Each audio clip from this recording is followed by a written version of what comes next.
The Grand Canyon is 277 miles long and a mile deep. Over 4,800 archaeological sites have been documented within its boundaries, and intensive surveys have covered only about 5% of the park. 5%. Over 12,000 years of continuous human presence are documented in the rock, the caves, and the canyon walls. Some of it is visible from the trail. Some of it is sealed behind metal bars. Some of it is the subject of active geological debate involving supercontinent breakups and global glaciation events that froze the entire Earth pole to pole. These are 15 of those sites. One of them contains a single line in a canyon wall where two rock layers meet. One 1.8 billion years old, the other 520 million, with a gap between them that represents a quarter of Earth's entire geological history. Scientists have been arguing about what happened to it since 1869. Stay for number 1. The number attached to that story is genuinely hard to process. If you are interested in geography, deep history, and places that hold more than they first appear to, this channel is worth a subscribe. Today, we are counting down 15 ancient sites in the Grand Canyon that scientists can't fully explain. Number 15. Mallery's Grotto, the first mark. Walk down Bright Angel Trail, the most popular hiking path in the American Southwest. Pass through the first tunnel and look left. High on the canyon wall above you, under an overhanging ledge, is a panel of red deer pictographs. They are approximately 4,000 years old. The Havasupai people used this route for centuries as a seasonal corridor between the South Rim and their farmland below. Multiple cultures left marks here across the Archaic period and into the historic era. The vast majority of the millions of people who walk past it every year have no idea it is there. Number 14. Redwall Cavern, the room that could seat a city. River Mile 33. The canyon rounds a bend and the wall opens into a natural amphitheater, carved over millions of years by seasonal floods, scouring Redwall limestone that dates back 340 million years. The floor is deep sand. The ceiling vaults into shadow. In August 1869, John Wesley Powell, a one-armed Civil War veteran on the first documented journey through the canyon, paddled into this space and wrote in his journal that it could seat 50,000 people. He was probably exaggerating, but the marine fossils embedded in the entrance walls, brachiopods and crinoid stems from an ancient tropical sea, he didn't mention those at all. Number 13. The Coconino Sandstone Trackways, the desert that wasn't there. Look at any Grand Canyon overlook. Find the pale cream band of rock roughly halfway up the canyon walls. That is the Coconino Sandstone, deposited approximately 275 million years ago, when the area that is now Arizona sat near the equator, covered by a vast sand sea of giant dunes. It is full of animal footprints. Creatures that represent the transition between amphibians and reptiles walked across those dunes. Their tracks were preserved in the sand, lithified, and are now visible in the canyon walls. There are no body fossils, no bones, only tracks. Scientists must reconstruct entire ancient ecosystems from footprints alone. Here is the thing that puzzles researchers. Nearly all of the known Coconino trackways travel uphill. A downhill trackway in a similar formation in northern Arizona was considered significant enough to warrant its own scientific publication. Why almost everything was going up remains an open question. In 2020, researchers announced a separate trackway from the Nankoweap Formation, also in the Grand Canyon, dated to approximately 315 million years ago. The oldest vertebrate trackway ever found in the park, the creature appeared to walk sideways. Scientists still can't say with certainty what it was. Number 12. The Havasupai, the ones who never left. The Havasupai people, Havasubaja, the people of the blue-green waters, have occupied Havasu Canyon inside the Grand Canyon for at least 800 documented years. They are the only Native American group living year-round inside the canyon today. Their village, Supai, can be reached only by a 10-mile hike, by horseback, or by helicopter. It is one of the most remote communities in the United States. In 1882, The U.S. government reduced the Havasupai territory from approximately 2,500 square miles to just 518 acres. The tribe was effectively confined to the canyon floor, which broke not just their land base, but the seasonal knowledge system they had maintained for centuries, moving between the floor in summer and the rim in winter. They fought through the courts for decades. On January 4, 1975, President Gerald Ford signed legislation returning over 185,000 acres to the tribe, in the last possible moments before the bill expired. The tribe today has 100% fluency in their native language. Here is the detail that appears in almost none of the travel guides.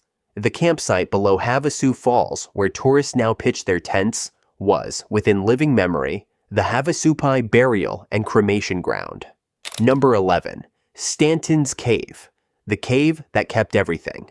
At River Mile 31, 2 miles upstream from Redwall Cavern, there is a cave approximately 140 feet deep in the cliff face above the Colorado River. You can see the entrance from the water. You cannot go in. It has been sealed with metal bars. It is named for Robert Brewster Stanton, a railroad engineer who stashed boats and supplies there in 1889 after 3 members of his expedition drowned. He stored coffee, flour, sugar, and camera equipment just inside the entrance. He never went deeper. In 1954, archaeologist Robert C. Euler excavated the cave and found approximately 165 split twig figurines radiocarbon dated to around 4,000 years old. He also found a 15,000-year-old skeleton of a teratorn, an extinct vulture larger than the California condor, several 20,000-year-old Harrington mountain goat remains, and a cache of driftwood dated to approximately 43,000 years ago, deposited by an ancient canyon lake that no longer exists. 4 separate timescales, 1 room. The cave was sealed not because of what we know is inside. It was sealed because, as of the last full excavation, we don't yet know what else is there. We are 11 entries into this countdown. If any of the numbers we have covered so far have surprised you, 43,000-year-old driftwood, 518 acres, 315 million years, drop a thumbs up and let us know in the comments which one hit hardest. We still have the story of a 1937 scientific expedition that arrived to find an empty film box. That is coming up. Number 10, the split twig figurines, the hunter's prayer. Somewhere between 2,000 and 4,000 years ago, people began making small animal figures from single willow or squaw bush twigs, split down the middle and folded into the shape of deer or bighorn sheep. They carried these figures into remote, nearly inaccessible caves throughout the Grand Canyon, caves where no one lived, caves where there was no food, no water, no practical reason to be. They left the figures there, then they left.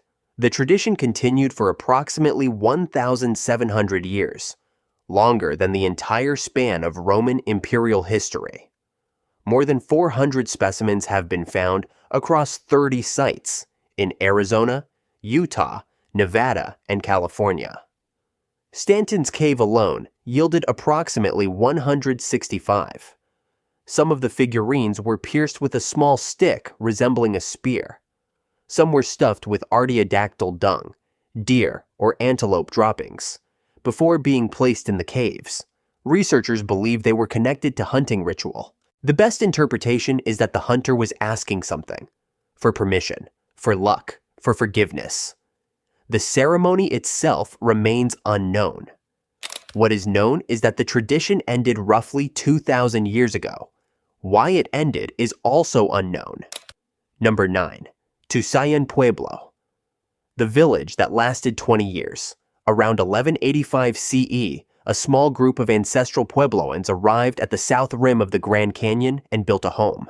Dendrochronology, tree ring dating of the wooden beams they used, places construction within a few years of that date. The community probably numbered around 30 people. They built living quarters, storage rooms, and a kiva, the ceremonial underground chamber central to ancestral Pueblo and religious life. The kiva at Tusayan is unusual. The builders tried to sink it underground, as tradition required. The Kaibab limestone bedrock refused to let them. The kiva had to be built partially above ground. They farmed dry rocky soil. They hunted. They gathered yucca and piñon nuts. There was no permanent water source on the south rim. After approximately 20 to 25 years, they abandoned the site. They left the walls standing and the rooms emptied.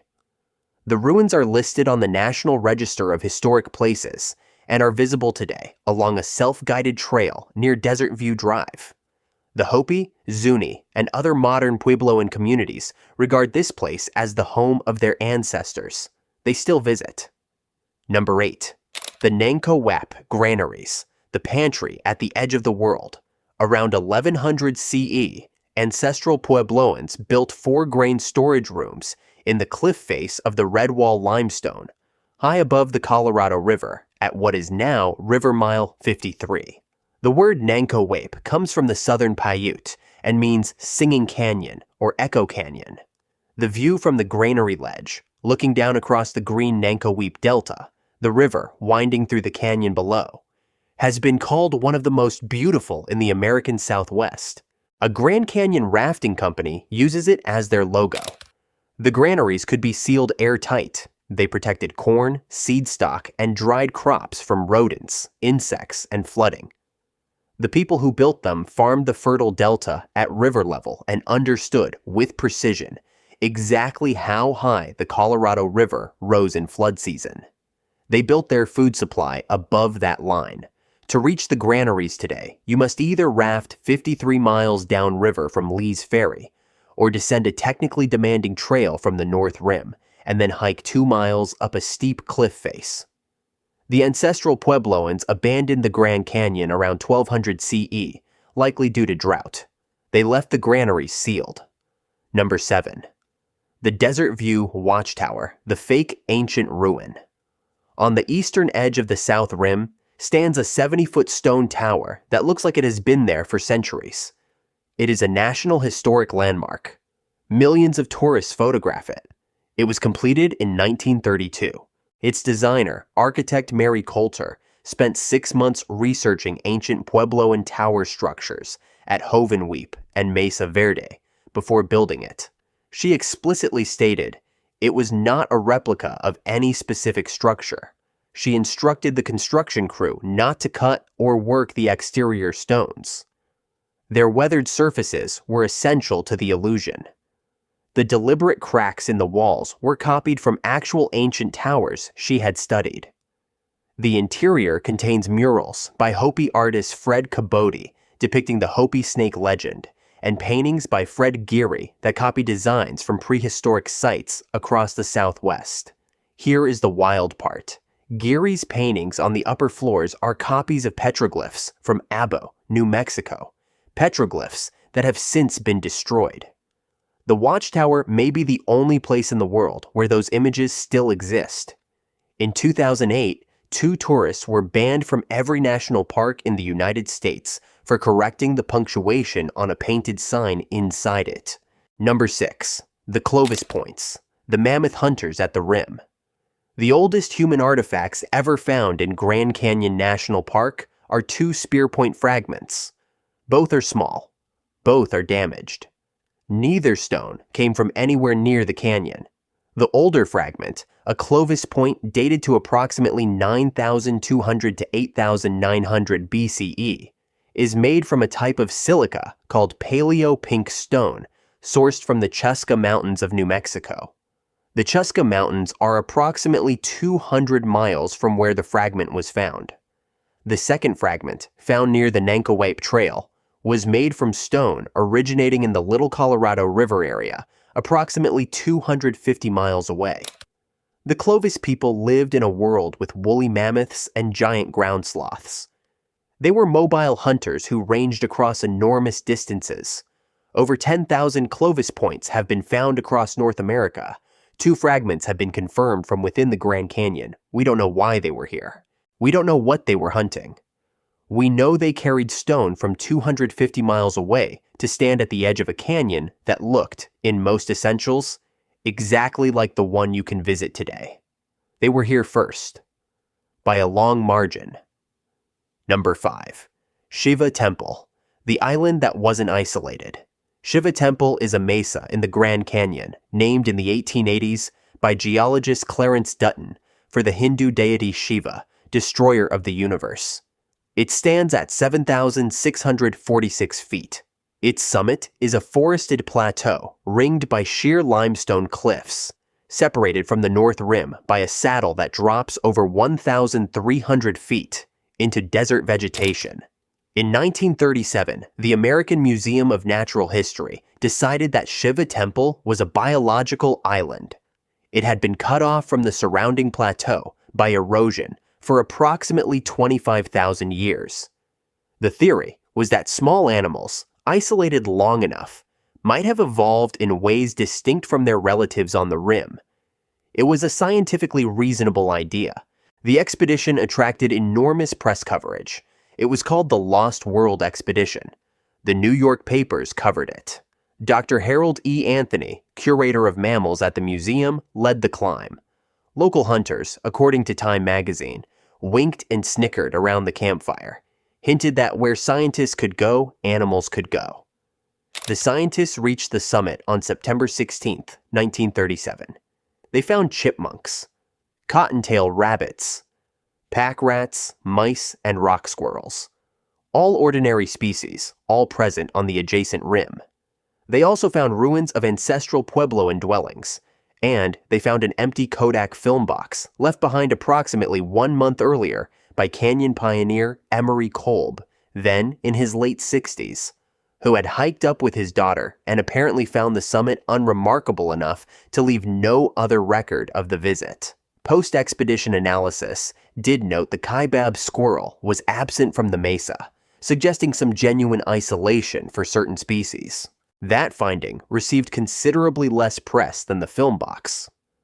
Number 4. The Egyptian and Hindu place names, the names that started a conspiracy. On official United States government maps of the Grand Canyon, you will find the following names: Isis Temple, Tower of Re, Osiris Temple, Horus Temple, Cheops Pyramid, Tower of Set, Shiva Temple, Brahma Temple, Vishnu Temple, Zoroaster Temple. Geologist Clarence Dutton applied more than 23 temple designations to Grand Canyon formations, beginning in the 1880s, drawing from Egyptian, Hindu, Buddhist, and Zoroastrian traditions. His stated rationale was that the grandeur of the canyon deserved names from all the world's religions, not just the European traditions that dominated American cartography.